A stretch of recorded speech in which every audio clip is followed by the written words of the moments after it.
வருஷம் விநாயகர் சதுர்த்திக்கு இது மாதிரி அப்போ சுட்டு பாருங்கள், நல்லா டேஸ்ட்டாக நல்லாயிருக்கும். சரியா?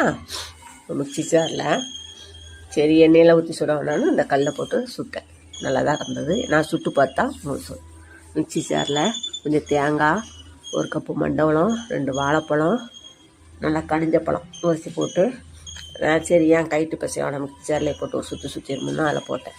1 கப்பு கோதுமை மாவு, 1 கப்பு அரிசி மாவு, 2 ஏலக்காய், 2 உப்பு. அந்த இனிப்பு எடுத்து கொடுக்குறதாண்டி 2 உப்பு போட்டேன். ஏன்னா சரி நல்லாயிருக்கும் அப்படின்ட்டு. லேசாக சோடாப்பு வேணால் போடுங்க, சோடாப்பு ஆப்ஷன் இல்லாட்டாலும் வேண்டாம். எல்லாம் போட்டு மிக்சியில் தண்ணி இல்லாமல் நல்லா சுற்று, எல்லாமே நல்லா பிசைஞ்சு நல்லா ஒன்று போலாயிரும். மிக்ஸ் பண்ணி நல்லா ஒன்று போலாயிரும். ஒரு பாத்திரத்தில் வச்சு ஒரு 1/2 மணி நேரம் ஆகட்டும். 1/2 மணி நேரம் நல்லா ஊறின பிறகு பனியாரக்கல்ல எண்ணெய் ஊற்றி ஒவ்வொரு ஸ்பூன் வச்சு ஊற்றி நல்லா திருப்பி போட்டு நல்லா பொறுமையாக வெந்தது. நல்லா அங்கிட்டு இங்கிட்டு திருப்பி போட்டு பொறுமையாக நல்லா வேக வச்சு எடுத்தோம்னா அப்போ ரெடி ஆயிரும். சரி விநாயகருக்கு இந்த வருஷம் சரி இதேமாரி சுட்டு பாருங்களேன், எப்படி இருக்குதுன்னு பார்ப்போம். நல்லா வெந்திருக்கு.